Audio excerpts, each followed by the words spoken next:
சாவகச்சேரி நீதவான் நீதிமன்றத்தில் வைத்தியர் ராமநாதன் அர்ச்சுனாவுக்கு எதிராக வைத்தியர்கள் உள்ளிட்ட சுகாதார தரப்பினரால் தொடரப்பட்ட வழக்கின் விசாரணை எதிர்வரும் செப்டம்பர் மாதம் 11ஆம் தேதிக்கு தவணையிடப்பட்டது.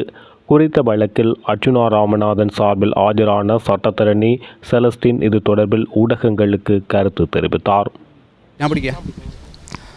சட்டத்துறையை பொறுத்தவரையில் எங்களுக்கு ஒரு ரூல் ஒன்று உள்ளது, அதனை சொல்வார்கள் சப்யூட். சட்டத்துறையை பொறுத்தவரையில் எங்களுக்கு ஒரு ரூல் ஒன்று உள்ளது, அதனை சொல்வார்கள் சப்ஜுடிஷிய ரூல்.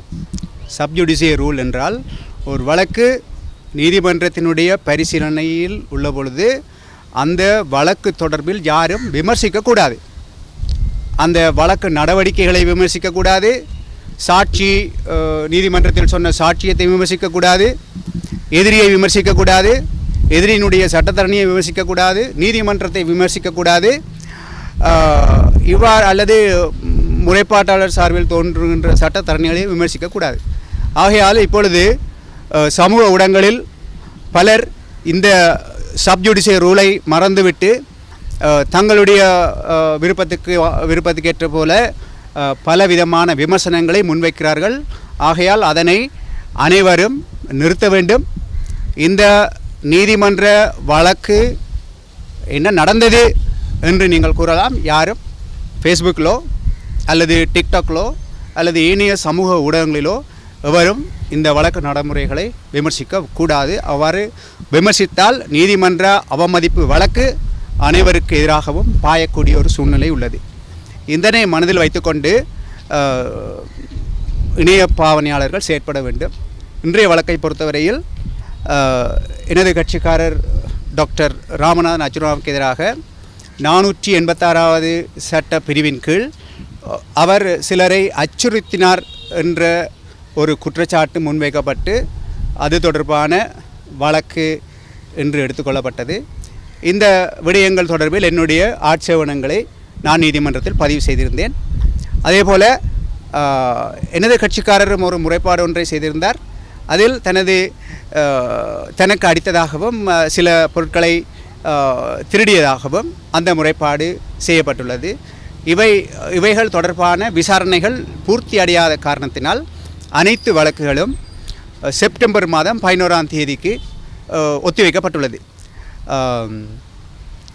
இதைவிட இந்த வழக்கை நாங்கள் ஆரம்பத்திலேயே ஒரு மருத்துவத்துறையில் உள்ளவர்கள் அவர்களுடைய நேரம் மக்களை பாதுகாப்பதற்காக செலவழிக்கப்பட வேண்டும், வீணாக நீதிமன்றத்தில் செலவழிப்பதை விட, நீதிமன்றமும் முக்கியம்தான், நீதிமன்றத்தில் செலவழிப்பதை விட அவர்களுடைய நேரம் மக்களை பாதுகாப்பதில் செலவிடப்பட வேண்டும் என்ற காரணத்தினால் ஆரம்பத்திலேயே நான் இந்த வழக்கை இணக்கத்துக்கு ஒரு இணக்க சபைக்கு அனுப்பி சட்டப்பிரகாரம் இணக்கத்துக்கு கொண்டு வருமாறு நான் மன்றில் முன்வைத்த கோரிக்கையை அவர்கள் எதிர்த்தரப்பில் இருந்தவர்கள் ஏற்றுக்கொள்ளாத காரணத்தினால் இந்த வழக்கு இன்னும் வீரியம் பெறுவதற்கான வாய்ப்புகளும் மேலதிகமான சட்ட நடவடிக்கைகள் எடுப்பதற்கான அறிவுறுத்தல்களும் எனக்கு கிடைக்கப்பட்டுள்ளது. இது எந்த திசையில் போனாலும் எங்களுடைய நோக்கம் இந்த மக்களுக்கு உரிய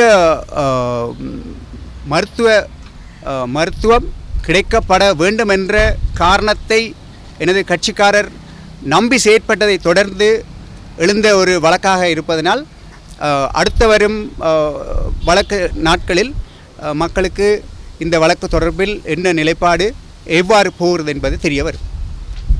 நன்றி.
நான் பிடிக்க சட்டத்துறையை பொறுத்தவரையில் எங்களுக்கு ஒரு ரூல் ஒன்று உள்ளது.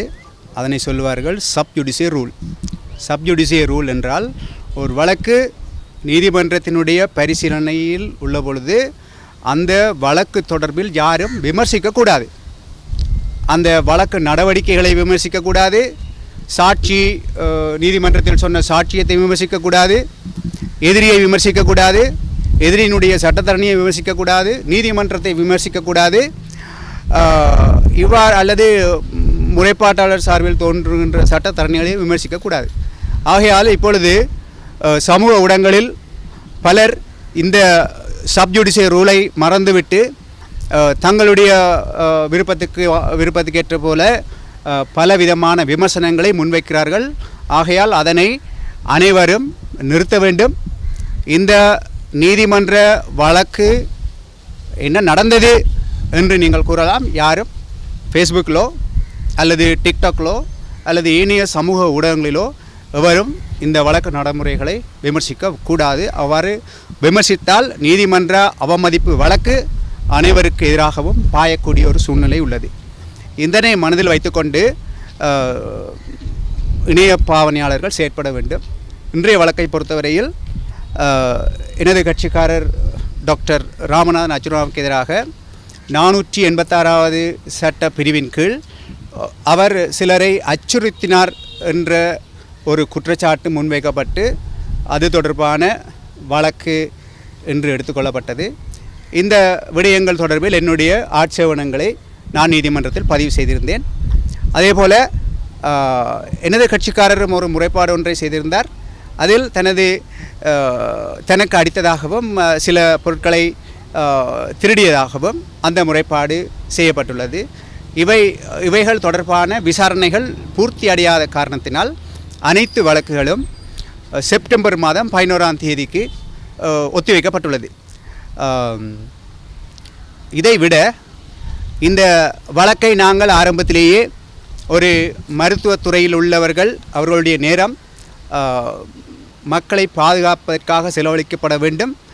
வீணாக நீதிமன்றத்தில் செலவழிப்பதை விட, நீதிமன்றமும் முக்கியம்தான், நீதிமன்றத்தில் செலவழிப்பதை விட அவர்களுடைய நேரம் மக்களை பாதுகாப்பதில் செலவிடப்பட வேண்டும் என்ற காரணத்தினால் ஆரம்பத்திலேயே நான் இந்த வழக்கை இணக்கத்துக்கு ஒரு இணக்க சபைக்கு அனுப்பி சட்டப்பிரகாரம் இணக்கத்துக்கு கொண்டு வருமாறு நான் மன்றில் முன்வைத்த கோரிக்கையை அவர்கள் எதிர்த்தரப்பில் இருந்தவர்கள் ஏற்றுக்கொள்ளாத காரணத்தினால் இந்த வழக்கு இன்னும் வீரியம் பெறுவதற்கான வாய்ப்புகளும் மேலதிகமான சட்ட நடவடிக்கைகள் எடுப்பதற்கான அறிவுறுத்தல்களும் எனக்கு கிடைக்கப்பட்டுள்ளது. இது எந்த திசையில் போனாலும் எங்களுடைய நோக்கம் இந்த மக்களுக்கு உரிய